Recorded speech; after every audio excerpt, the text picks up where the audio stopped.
Hi, and welcome to another episode of the Elevated Beauty Podcast. I'm your host, Emily Fouts, and today's episode is going to be about building community. I'm going to go over what I believe to be 4 pillars of building community and building community within your business or your product. So if you're interested, then keep on listening.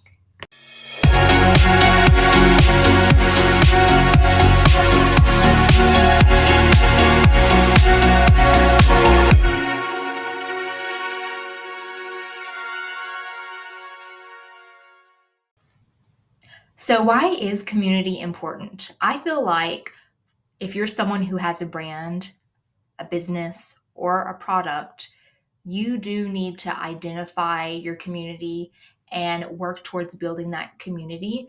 Because when you have community around a brand or a product, what you're able to do is you're able to drive up your engagement, drive up your audience, create recognition, and really create growth for yourself.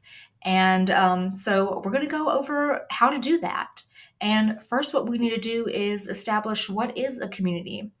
So, a community is a place where people feel belonging, value, and togetherness, of course. And a community shares something in common. Now, if we're talking about in an online space, the community will be a little bit more specific to what that shared commonality is. You can think of a community like your neighborhood community, maybe your neighbors, or you get together, or a community at your church. What you share in common with the community is at your church is you all attend, you all have a belief in God.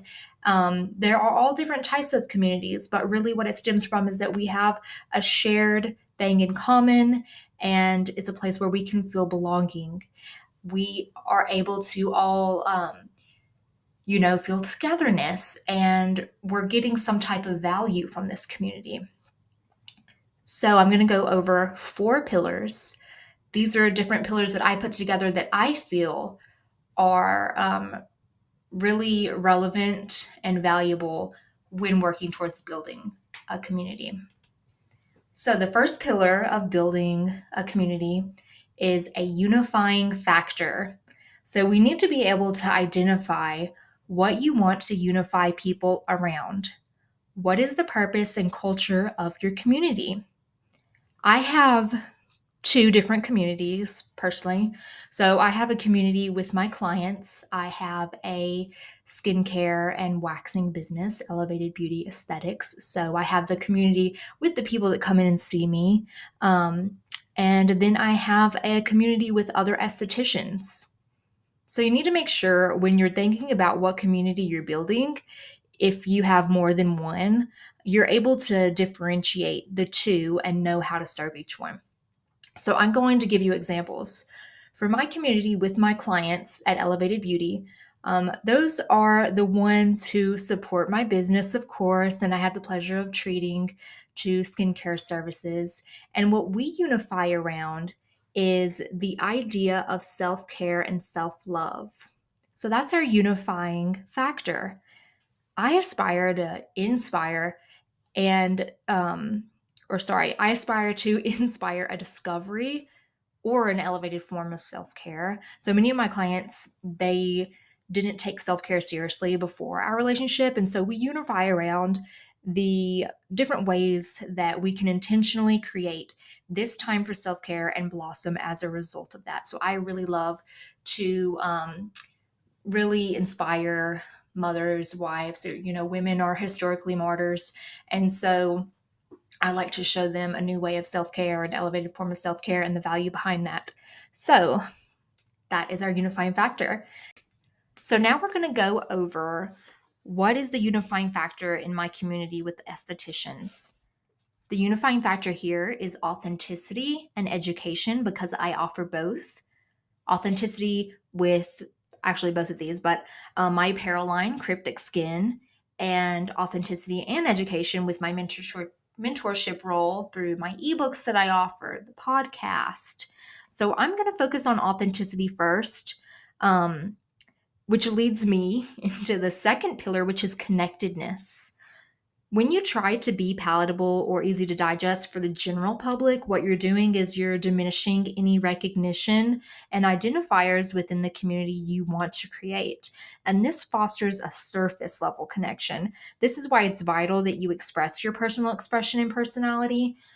Because people need to see authenticity in order to feel connected. Don't be afraid to share your past, your struggles, what's really happening, because there is no opportunity for connection with something that's sterile, consistently strategic, and lacking personality.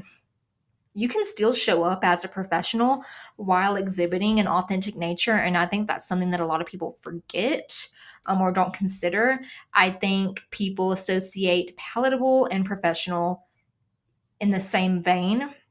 But just remember, you can still be professional while exhibiting an authentic nature, 100%. So, what are other ways that you can not only make your community feel connected to you, your business, your brand, but also connected to the story that you're telling or connected to the purpose? The answer is by showing up consistently. You don't want to allow your threads of connection with your members to break. Reach out to community members personally, check in with them. This is work that does not go unnoticed, I promise you. You need to identify your threads of connection. Is it Instagram, text, Facebook? Just being present and attentive when you are in person with these people. The next way is by offering an item or a physical product that embodies the energy that you're putting out. This can be an item that you monetize, which is ideal for you because you're making money, which is likely a huge reason that you're wanting to build this community. But also, it serves as a unifier and a symbol of recognition for your brand. It's something that members can unify around. It could also be a digital product that, again, is monetized or better yet, free, which brings me to the next and third pillar, value. So people seek out and join communities, of course, for belonging, but also benefits. If they don't benefit, they won't stay for long. It's this a simple truth. Um, so this is where work comes in on your part, where the benefit may not be immediately obvious. And this is where I create free content like ebooks that other estheticians can benefit from, or put time into making graphics that other estheticians like to share in their stories that are either educational for their guest or humorous that we can relate to. And the podcast, of course, that's full of free and easily accessible content for both of my communities, actually. So I really urge you to take this step seriously. Creating value for people, it doesn't always have to be free, okay? But I really think having some kind of simple free download for people, or, I love something free, and I think most people do. Um, but yeah, if you don't have real value, the interest dwindles. It really does. If you don't have real value somewhere, the interest with what you have to offer dwindles. You can even just have like monthly themes or a newsletter that keeps people engaged and have something to look forward to and talk about. Like I said, it doesn't have to be a free product, whatever. But one way that I create value with my in person client community is by offering a military discount because I am in a military town, memberships also, and just going the extra mile by offering complimentary drinks with their facial visits, slipping one of my custom stickers that I make in their product orders, and chatting with them if they have a product question, giving holiday gifts for those on my membership list. Just always making sure that they feel valued. And with my esthetician community, of course, I went over some things just a second ago about like the free ebooks, the podcast, and things. But I also do a corresponding sticker with every apparel order. Little things like that, I know people stick around for. And the fourth and final pillar of building a community that I have for you is nurturing. So this goes almost hand in hand with connectedness, because showing up consistently and nurturing that connection made sustains connectedness. Nurturing is making sure that those ties are kept strong. we talked earlier about checking in with people and identifying the threads of connection, how people are keeping up with you and noticing you. And one way that's easiest and quite effective is email marketing. So just making sure that you're staying relevant, checking in, keeping people in the loop, but also one on one direct communication when you can is ideal. It doesn't have to take much. We scroll through Instagram stories and doom scrolls that you can send a text message, or not a text message, but just a message on social media in response to someone's story very easily, or send a text saying, "Hey, I haven't talked to you in a while. How are you?" I had a client last week that I was thinking about. Oh, I haven't seen her in a while, so I'm going to send her a text and check up with her. Um, so, yeah, just remembering also or referring to details that you previously made a connection on, and following up. I personally love doing this because I desire and appreciate meaningful connections. And I really dislike the trope that, you have to keep a strong boundary of professional and personal. To me, that completely disregards and avoids any personal connection you can make with a client or a member of your community. And you can identify a line. It's obvious that you're not going to talk about your sex life with a client or a community member if you're trying to influence in somewhat of a professional way. You're not going to give unfiltered opinions and talk politics. You can absolutely create personal connections and still have a professional manner to yourself. So, yes, I do text my clients sometimes. I have added a couple of them on Facebook. I talk about my family. We're invested in each other. I need them to feel invested in, because nurturing in our relationship. Sorry, I'm losing my track. I need them to feel invested in, because that is nurturing our relationship in one way. But the biggest way to nurture is just to keep a consistent connection. Just figure out what's sustainable to you, and know that this is a priority to keep a consistent connection. I've actually followed people, been really inspired by people before, been invested in their community, and then they're very inconsistent. And I easily forget about them. And then months later, they'll pop up and I'll be like, oh shit, I forgot about her. They failed in building their community because they were inconsistent. So, just to go over real quick again, the 4 pillars of building community. The first one that I have is identifying a unifying factor. You need to be able to identify what you want people to unify around. What is the purpose and culture of your community? After you do that, the second pillar is connectedness. You need people to feel connected to your community, to each other, to your brand, the story you're telling. And you can do this, of course, with offering an item or a product that embodies that energy that you're putting out.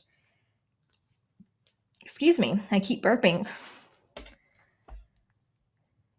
And then the third pillar is value. We want people to feel valued, because if you do not have real value, the interest dwindles. You need to make sure that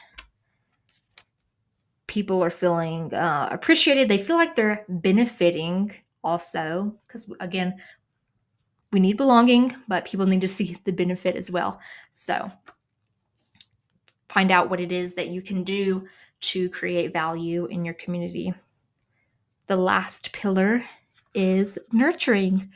People need to feel nurtured.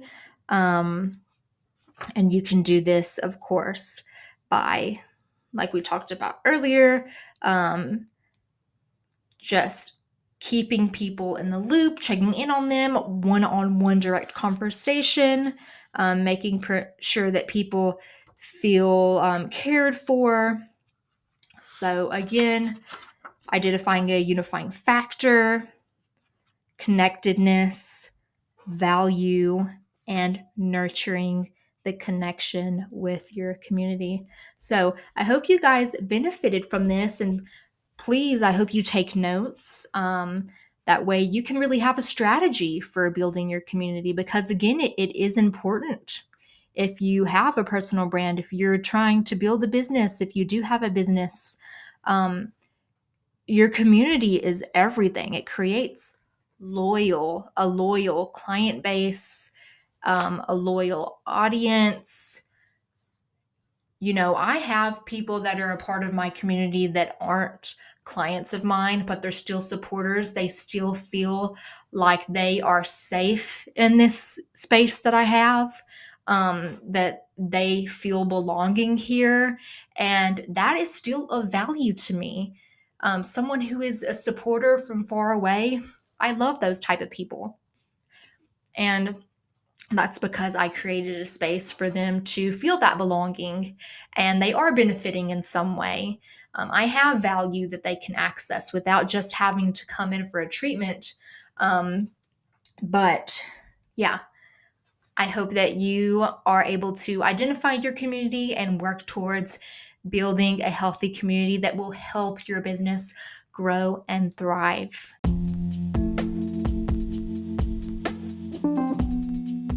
Thanks so much for listening to today's episode. You can follow me on social media at Elevated Beauty Aesthetics, or on my esthetician shop, which is Shop Cryptic Skin. That is where I sell esthetician themed apparel that is supernatural in nature and kind of kitschy designs for the modern esthetician. So as always, I will see you guys next Monday at 8 a.m. Mountain Standard Time for another episode.